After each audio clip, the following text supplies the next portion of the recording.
कि मुझे यकीन है कि गांव छोटे होते हैं लेकिन लोगों के ख्वाब नहीं। मुझे यकीन है कि आदमी का कद उसके इरादों से मापा जाता है। मुझे यकीन है कि हार और जीत के बीच के फासले बड़े होते हैं, परंतु नामुमकिन नहीं। करो यकीन खुद पर तो दुनिया तुम्हारी, क्योंकि जीतने वाले छोड़ते नहीं और छोड़ने वाले जीतते नहीं। मैं अपने रिजल्ट से तो बहुत ज़्यादा खुश हूँ क्योंकि मैंने जेईई मेंस और एडवांस दोनों क्वालिफाई किया। मैं अपने को मैथमेटिक्स का स्टूडेंट कहलाना ही मैं पसंद करता हूँ। जितना ही हम पढ़ रहे हैं, हम जो भी पढ़ रहे हैं, पहले सारे कॉन्सेप्ट्स को क्लियर करेंगे। और ये सर मैंने आपसे ज़रूर सीखा है कि आप हमारे सारे कॉन्सेप्ट्स का तो ध्यान देते ही थे, साथ ही साथ हमारे जितने भी टेस्ट लेते थे सभी एक भी डाउट नहीं बचता था। जब ईश्वर आपको बड़ा बनाना चाहते हैं तो आपको बहुत तकलीफें देते हैं। आपको तकलीफें इसलिए देते हैं क्योंकि आपको वह जीवन में सफल बनाना चाहते हैं। जब भी आपके जीवन में तकलीफें आए तो आप बिल्कुल निराश न हो, बल्कि कड़ी मेहनत, ऊंची सोच और पक्का इरादा के बल पर निरंतर मेहनत करते रहें तो आप देखेंगे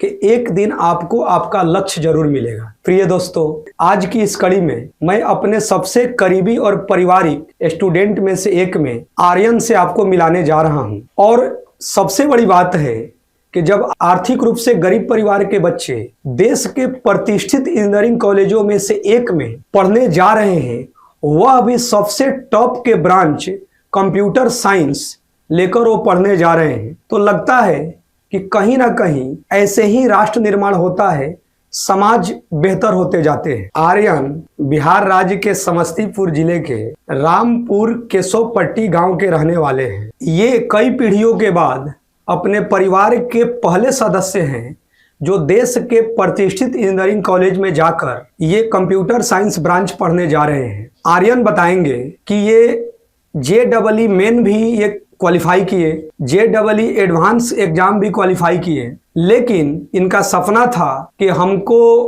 कंप्यूटर साइंस ब्रांच पढ़ने हैं, तो इनका JEE मेन का रैंक JEE एडवांस से काफ़ी बेहतर था।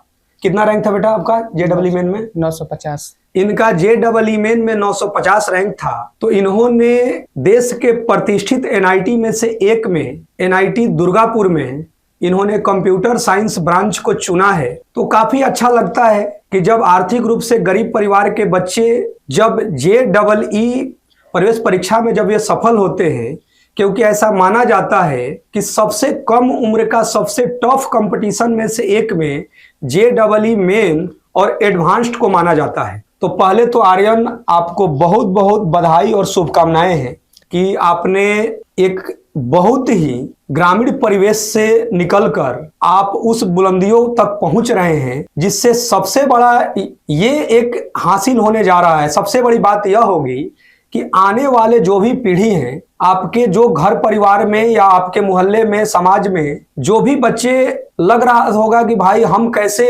इस JEE प्रवेश परीक्षा में हम सफल हो पाएंगे, तो कहीं ना कहीं आप एक रोल मॉडल बनेंगे कि भैया जब कर सकते हैं तो मैं भी कर सकता हूं, मैं तो यहां तक पहुंच सकता हूं। या हो सकता है कुछ बच्चे होंगे कि भविष्य में और भी बेहतर कर जाएं। तो एक एक करके बहुत सारे प्रश्न हैं जो कि आपसे वार्तालाप में पूछा जाएगा, क्योंकि बहुत सारे लोग सुनकर आपसे मोटिवेट भी होंगे। तो पहले ये बताइए कि अपने घरेलू कंडीशन के बारे में बताइए, अपने परिवार के बारे में बताइए, अपने माता पिता के बारे में आप बताइए कि आपका जो ये घरेलू परिवेश का सफर कैसा रहा, घरेलू कंडीशन कैसा है। सर मैं बिहार राज्य के एक छोटे से गाँव में रहता हूँ और मेरे पिताजी एक छोटे से किसान है, वो गांव में ही खेती बाड़ी करते हैं और मेरी माताजी गृहिणी हैं। ये बताइए कि जैसे आप तो बहुत ही बुलंदी को पाने जा रहे हैं, क्योंकि जब क्यों बुलंदी शब्द मैं बार बार बोल रहा हूं, जब किसी भी घर परिवार में कई पीढ़ियों तक कोई बच्चे जो है देश के प्रतिष्ठित NIT में से एक में कंप्यूटर साइंस नहीं पढ़ा है, JEE मेन में अच्छा रैंक नहीं ला पाया है, JEE एडवांस नहीं क्वालिफाई किया है,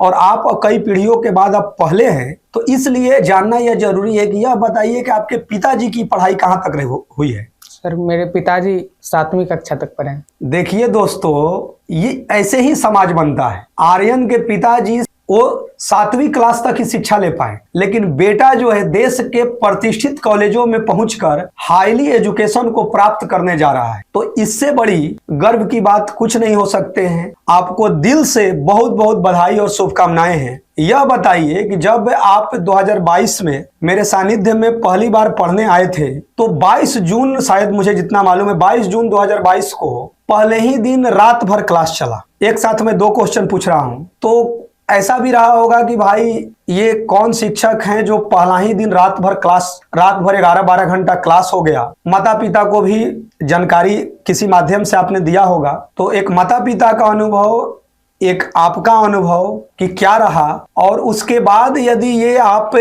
2022 से 24 के बीच में जो हम लोग एक परिवार बनकर पढ़ाई किए और आप सफल हो गए, यदि 2022 में यहाँ तक आप नहीं पहुंचे रहते तो आगे आप जीवन में क्या करते? तो दोनों एक साथ आप उत्तर दे सकते हैं। सर सबसे पहले तो मैं ये बताना चाहूँगा, जब मैं क्लास 9th में था तभी मैंने जेई के बारे में सुना था, लेकिन इसी के साथ साथ मैंने ये भी सुना था कि इतना वास्ट सिलेबस होता है और इतने चीज़ों को माइंड में रखना पड़ता है, ये कैसे कवर हो पाएगा, हम कैसे कर पाएंगे।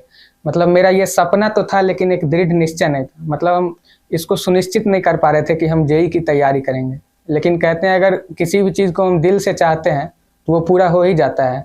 इसी बीच मुझे आपके बारे में पता चला और फिर आप जैसे शिक्षक के बारे में पता चला, तो मैंने 22 जून 2022 को आपके सानिध्य में आया और फिर मैंने जब आया तभी मुझे पता चला कि यहाँ नाइट क्लास होने वाली है। मैंने अपने पेरेंट्स को भी बताया, मैं भी थोड़ा चिंतित था, मेरे पेरेंट्स भी थोड़े चिंतित थे कि जो बच्चा रात को 10 बजे 11 बजे सो जाता है वो कैसे रात भर जगकर अपनी पूरी पढ़ाई कर पाएगा, वो क्या पढ़ाई को समझ भी पाएगा या नहीं। लेकिन मैंने अपना क्लास शुरू किया और फिर सर आपका पढ़ाने का तरीका कुछ ऐसा था कि वो क्लास पूरे रात भर हुआ लेकिन वो कब बीत गया कुछ भी पता नहीं चला, एक बार भी नींद भी नहीं आया, और जो भी कॉन्सेप्ट आपने बताया वो भी पूरा समझ में आया।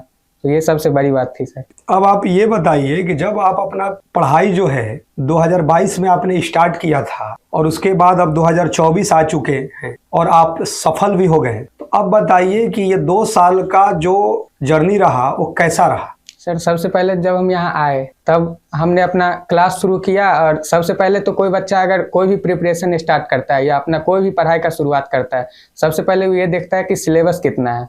वो पूरा इसी तरह से मैंने भी अपना पूरा सिलेबस देखा, और ये इतना जेई का इतना वास्ट सिलेबस होता है। फिर मुझे लगा कि यार इस सिलेबस को मैं कैसे पूरा कर पाऊंगा। अगर मैंने आज कोई चैप्टर पढ़ा, फिर अगले बार कोई दूसरा चैप्टर पढ़ूंगा, फिर उसको भूल जाऊंगा, तो ये एक प्रॉपर रोड मैप नहीं मिल पा रहा था। और फिर आपने रेगुलर बेसिस पे टेस्ट भी हमारा कंडक्ट करवाया। हमारा टेस्ट कभी अच्छा भी जाता था, कभी अच्छे स्कोर भी आते थे तो बहुत खुश हो जाता था मैं, कभी बुरा स्कोर आता था उतना अच्छा नहीं आ पाता था, तो कभी डिमोटिवेट भी हो जाता था। लेकिन इसी तरीक़ा से फिर सर आपसे आप जो बताते थे कि अप्स एंड डाउन्स आते रहते हैं, इसी तरह से मैंने अपने आप को कंट्रोल किया और ये मेरी सफ़र चलती रही इसी तरह से।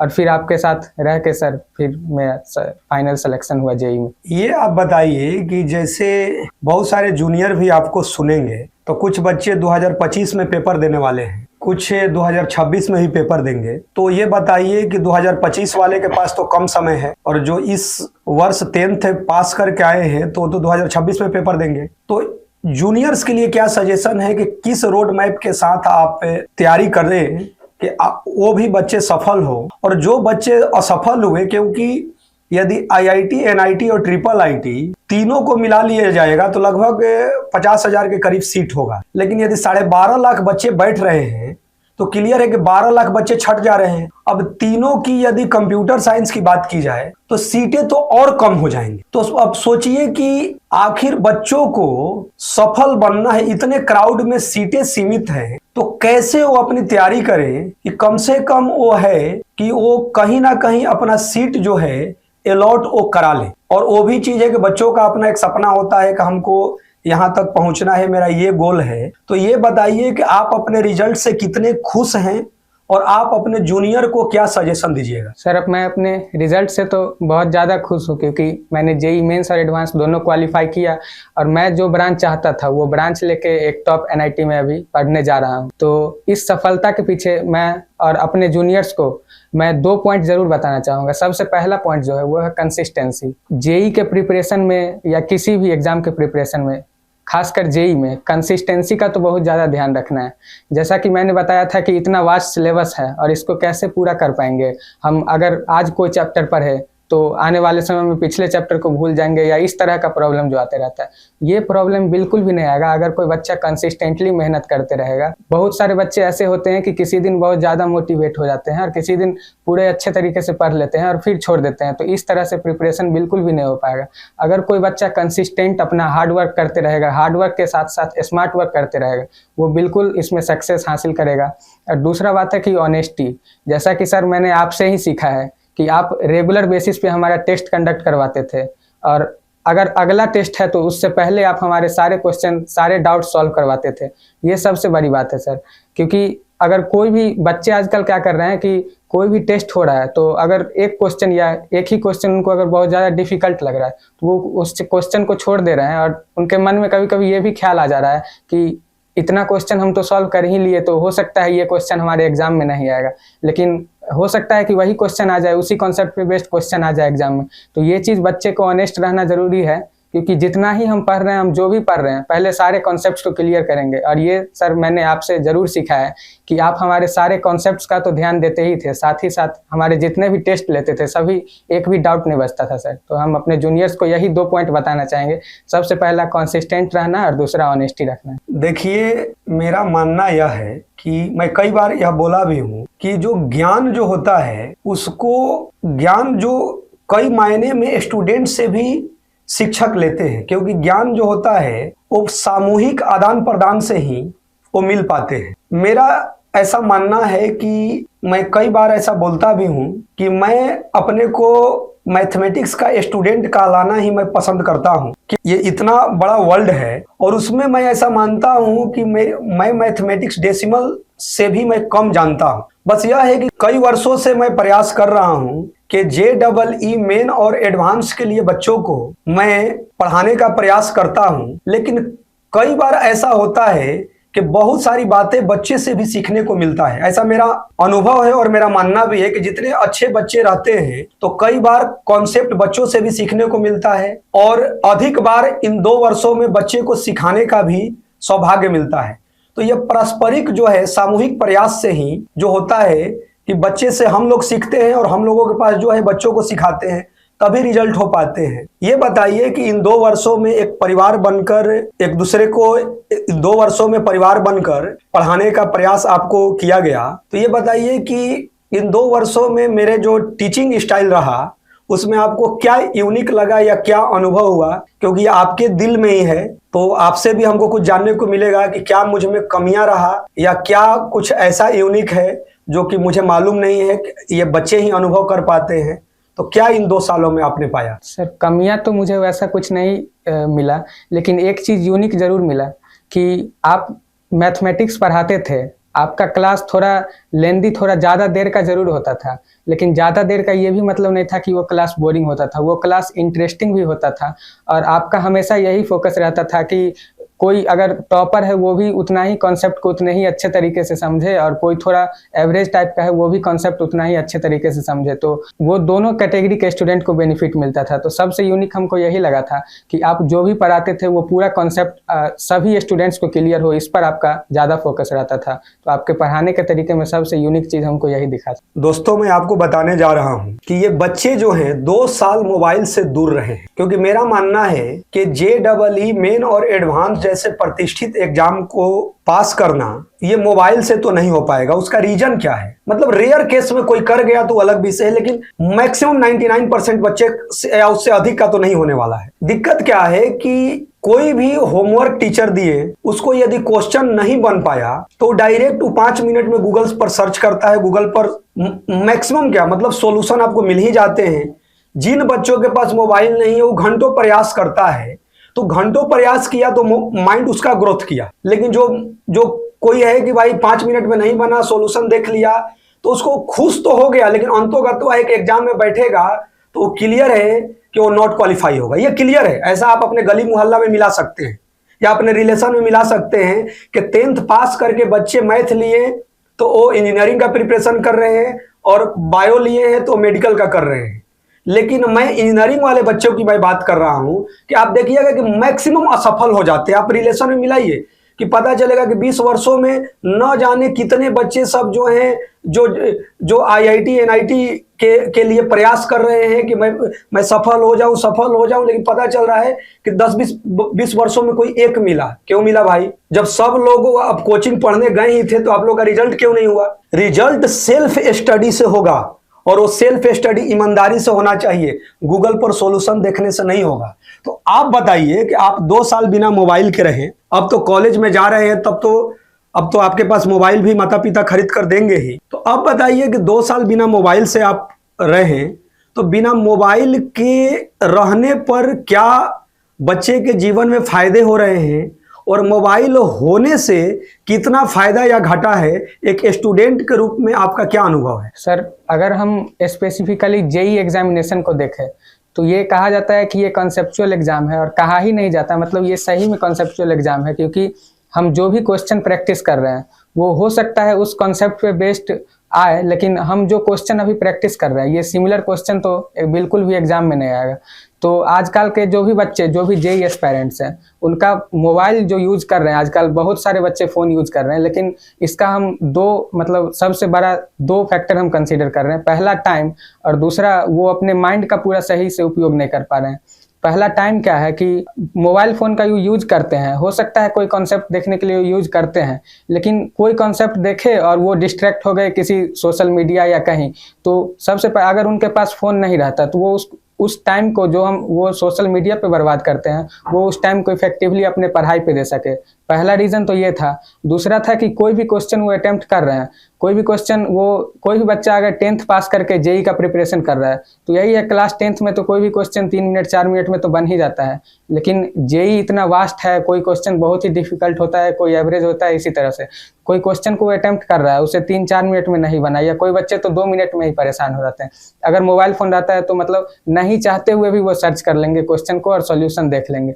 ये सबसे बड़ा हार्म है मोबाइल फ़ोन का, क्योंकि अगर कोई भी बच्चा अगर ये सोच रहा है कि हम कोई भी क्वेश्चन को अटेम्प्ट कर रहे हैं, ज़्यादा टाइम लग रहा है तो इससे मेरा नुकसान हो रहा है, ये बिल्कुल भी उनका नुकसान नहीं हो रहा है, उनका थिंकिंग स्किल्स जो है वो बढ़ रहा है। तो ये चीज़ सबसे बहुत हार्मफुल है कि मोबाइल फ़ोन का यूज करते समय बच्चे अपने दिमाग का पूरा इस्तेमाल नहीं कर पाते हैं। ये 2 हार्मफुल है मोबाइल फ़ोन का यूज करना। देखिए दोस्तों, ये एक सफल विद्यार्थी का अनुभव है, और मैंने भी इसका अनुभव किया है, क्योंकि मेरे जितने भी मैक्सिमम सफल बच्चे जो हो रहे हैं वही हो रहे हैं जिसके पास मोबाइल नहीं है। उसके बाद इंजीनियरिंग कॉलेज में जाने के बाद वो मोबाइल यूज कर रहे हैं, लैपटॉप का यूज कर रहे हैं, लेकिन ये ऐसा कंसेप्चुअल एग्जाम है ना कि आपके पास मोबाइल होगा तो भाई नहीं, कोई भी होमवर्क दिया गया नहीं बना तो गूगल पर सर्च कर ही लेते हैं, बच्चे कर लेते हैं, क्योंकि सेल्फ कंट्रोल बहुत कम के पास होता है। अब ये बताइए आप कि आजकल के बच्चों के पास जो है, ऐसा माना जाता है कि उसको मोटिवेशन की जरूरत हो रहा है, वो डीमोटिवेट हो जा रहे हैं। क्या रियल में आज के आधुनिक युग के बच्चे को कोई बाहर से मोटिवेशन की जरूरत है क्या? नहीं, बाहर से मोटिवेशन ऐसा तो मतलब बाहर से मोटिवेशन देना तो एक मेडिसिन की तरह है कि हम उसको दे दे और उसका कुछ बेनिफिट 3-4 घंटे तक रहे और फिर खत्म हो जाए, फिर वो वैसा ही रहे। जहाँ तक हम जेई का एग्जाम का बात करें, इसका 2 साल जो बच्चे प्रिपरेशन करते हैं, तो बाहर से मोटिवेशन से तो उनका प्रिपरेशन बिल्कुल भी नहीं होगा। एक सेल्फ मोटिवेशन होना चाहिए, अंदर से मोटिवेट रहना चाहिए कि मुझे इस एग्ज़ाम को क्रैक करना है, और सेल्फ मोटिवेशन बच्चे को खुद में लाना पड़ेगा। सेल्फ मोटिवेशन लाने का सबसे एक अच्छा उपाय है कि वो अपने पेरेंट्स के बारे में सोचे कि कितना हार्डवर्क करते हैं उनके लिए। तो सेल्फ मोटिवेशन ही है, बाहर से मोटिवेशन देने से तो नहीं हो पाएगा। फिर देखिए, अपने अनुभव को आर्यन जी बहुत अच्छा शेयर कर रहे हैं, क्योंकि अब तो ये शायद 1 सप्ताह के बाद आपका कॉलेज खुल रहा है और ये एनआईटी दुर्गापुर में कंप्यूटर साइंस ब्रांच पढ़ने जा रहे हैं। ये बताइए कि कुछ ऐसा भी आपका अनुभव रहा कि जो 2 साल का जो ये एग्जाम की आपने तैयारी किया, तो कुछ ऐसे मिस्टेक भी आपने ऑब्जर्व किए होंगे कि कुछ ऐसा भी हुआ कि कुछ कमी भी रह गया हो, कि जैसे ये तो आप घर परिवार अपने कई पीढ़ियों के बाद एक पहला जो है जो देश के प्रतिष्ठित एनआईटी में कंप्यूटर साइंस पढ़ने जा रहे हैं, लेकिन कुछ ऐसा भी अंदर से दुख या मिस्टेक है, ऐसा लग रहा है कि कुछ मिस्टेक आपसे हुआ कि कुछ और भी बेहतर हो सकता था, कुछ ऐसा भी अनुभव है क्या आपका? हाँ बिल्कुल, मतलब ये जो मैंने कंसिस्टेंसी बार बार बोल रहा है, ये चीज़ रहना बहुत ज़रूरी है।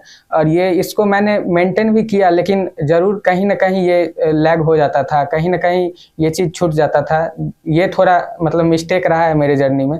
और ये भी चीज़ है कि कोई भी क्वेश्चन 1-2 तो ज़रूर हुआ है ऐसा कि मुझे बहुत टफ लग रहा था, तो मैं वो मतलब ऐसा स्किप कर देता था। तो ये मेरी मिस्टेक्स रही कुछ जर्नी, मतलब मैंने इसको मेंटेन करने की कोशिश की, लेकिन कहीं न कहीं तो कहीं-कहीं पे ऐसा मिस्टेक्स हुआ है मेरे से भी। अब अंत के कड़ी में, क्योंकि इन 2 वर्षों में कई बार ऐसा हुआ होगा कि जो मेरा पढ़ाने का तरीका है कि कई बार जब आप अच्छे किए तो आपको प्रोत्साहन भी मिला, कई बार आपको डांट फटकार भी मिला, पनिशमेंट भी मिला, जो कि मेरा तरीका भी रहा है, क्योंकि मैं बच्चों को एक परिवार समझकर काम करता हूं कि बच्चे असफल होकर तो नहीं जा सकते हैं, उसको सफल होना ही होना है। तो इन 2 वर्षों में कई बार आपको मैंने डांट फटकार भी लगाया, पनिशमेंट भी दिया, लेकिन अब यहाँ से आप सफल होकर जा रहे हैं, क्योंकि आपके पिताजी से तो मुझे इधर मिले थे तो बातचीत हुआ, और फिर आपके घर भी मैं आऊँगा, क्योंकि मैं सफलता के बाद बच्चे के घर भी जाता हूँ, क्योंकि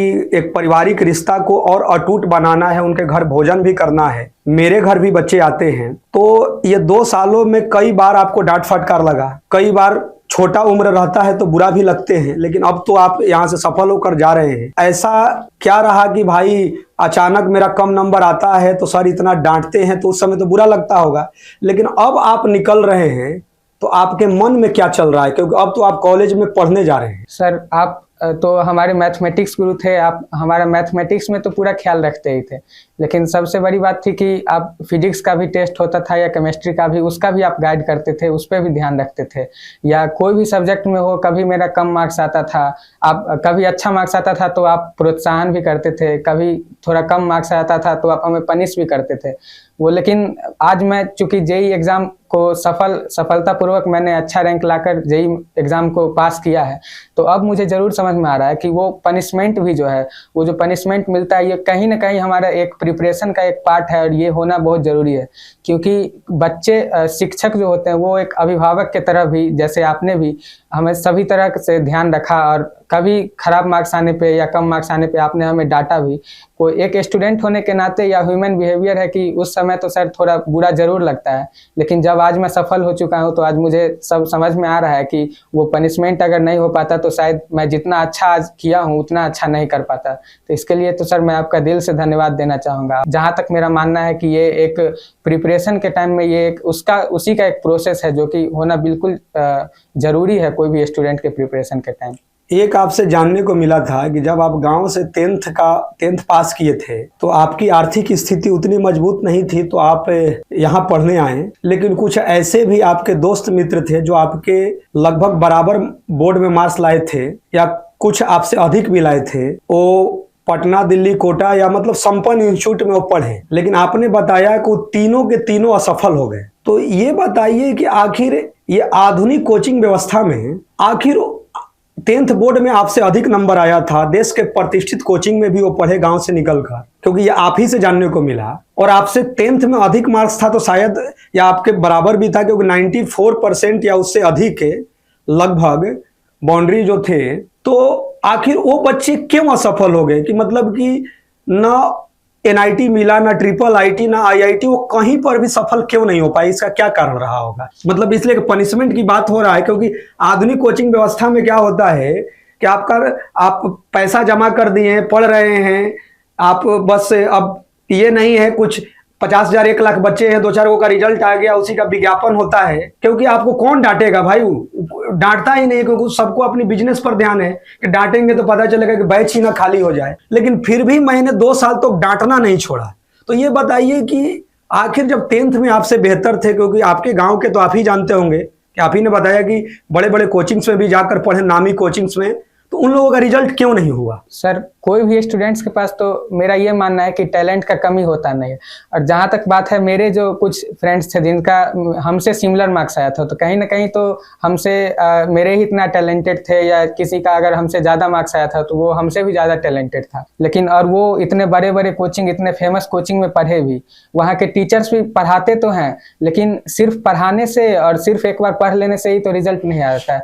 मैंने जो यहाँ पर कुछ चीज़ मेंशन किया कि आप हमारा प्रॉपर टेस्ट लेते थे और टेस्ट के लिए पनिश भी करते थे, तो ये चीज़ कहीं ना कहीं इसका पार्ट रहा है। बच्चे डिस्ट्रैक्ट हो जाते थे, बच्चे इधर उधर भी ध्यान देने लगते होंगे, तो टीचर को क्या मतलब दूसरे जगह के टीचर को क्या मतलब है कि बच्चे जब उनके पास पढ़ लिए, अब वो गए तो अब क्या कर रहे हैं। लेकिन यही चीज़ जो आप में था कि आप हमारा पूरा ख्याल रखते थे कि क्या आज करना है, आप हमें ये भी बताते थे कि अभी जाके ये करना है और फिर कल ये करना, मतलब एक पूरा प्रॉपर जो पाथ था, वो पाथ अगर बच्चे फॉलो नहीं करेंगे तो वो कितना भी टैलेंटेड हो, जेई में सक्सेस नहीं हासिल कर पाएंगे। तो सबसे बड़ा कमी यही रह गया कि मतलब वो प्रॉपर पाथ नहीं फॉलो कर पाए, वो बस जाके अपना क्लास अटेंड कर लेते थे, और सिर्फ क्लास अटेंड कर लेने से और सिर्फ एक बार पढ़ाई कर लेने से तो रिजल्ट हो नहीं पाएगा। उस पर क्वेश्चन सॉल्व करना पड़ेगा, कोई डाउट हो टीचर हमेशा अवेलेबल रहने चाहिए। ऐसा नहीं कि एक फिक्स टाइमिंग है कि इतना ही देर और उसके बाद मतलब इतने बच्चे रहते हैं, सबका तो डाउट क्लियर नहीं हो पाएगा। तो कहीं ना कहीं ये सिर्फ बच्चों की कमी नहीं है, कहीं ना कहीं और व्यवस्था की भी कमी है, जो कि सर यहाँ पे हमको वो सारी सुविधाएं प्राप्त हुआ जिसके कारण हम सफल हो पाए, और यही कहीं ना कहीं दूसरे बच्चों में छूट जाता है जिसके कारण वो सफल नहीं हो पाते हैं। मैंने सर पनिशमेंट का तो अभी चर्चा 2-3 बार कर लिया, लेकिन मैं अभी तक कुछ एक्स्ट्रा एक्टिविटीज़ के बारे में नहीं बताया। जैसे मेरे अच्छे मार्क्स आते थे तो आप सिर्फ बोल देते, ऐसा नहीं था कि सिर्फ बोल देते थे कि बहुत अच्छा किया है और अच्छा करेगा, इसके साथ ही बच्चों को यहाँ मिठाई खिलाया जाता था, या जो भी चीज़ें थी वो भी मतलब बच्चे को एक तरह से एक अच्छा इन्वायरमेंट दिया जाता था, खुश रखते थे, हमें एक्स्ट्रा एक्टिविटीज़ भी करवाए जाते थे।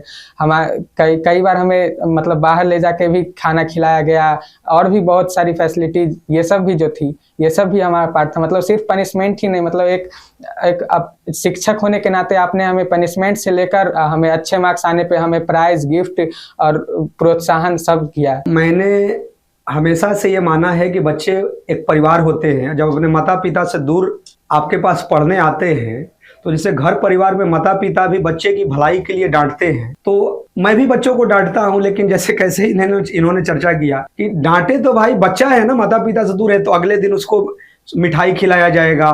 फिर क्या है कि कभी इंस्टीट्यूट के बगल में बच्चे को रेस्टोरेंट में ले जाकर शायद डोसा, पिज्जा, ये सब, तो ये एक पार्ट रहता है कि अंततोगत्वा माता पिता से दूर, घर परिवार से दूर होकर आपके पास पढ़ने आया है, तो आप ही उसके परिवार हैं, आप ही उसके गार्जियन हैं, तो उसका ख्याल कैसे रखा जा सकता है। तो अंतोगत्वा ये 2 साल की प्रक्रिया जो है, उतार चढ़ाव आते हैं, लेकिन अंतोगत्वा है कि बच्चे सफल होकर ही यहाँ से जाएं, और ये सफल होकर जा रहे हैं। तो इनके लिए और इनके जैसे जो बच्चे सफल हो रहे हैं उनके लिए मैं एक पंक्ति जरूर हमेशा मैं बोलता हूं कि मुझे यकीन है कि गांव छोटे होते हैं लेकिन लोगों के ख्वाब नहीं। एक रामपुर केशवपट्टी गांव से निकलकर ये बच्चा उस बुलंदी को पा रहा है, तो ऐसे बच्चों के लिए मैं हमेशा बोलता हूं कि मुझे यकीन है कि गांव छोटे होते हैं लेकिन लोगों के ख्वाब नहीं। मुझे यकीन है कि आदमी का कद उसके इरादों से मापा जाता है। मुझे यकीन है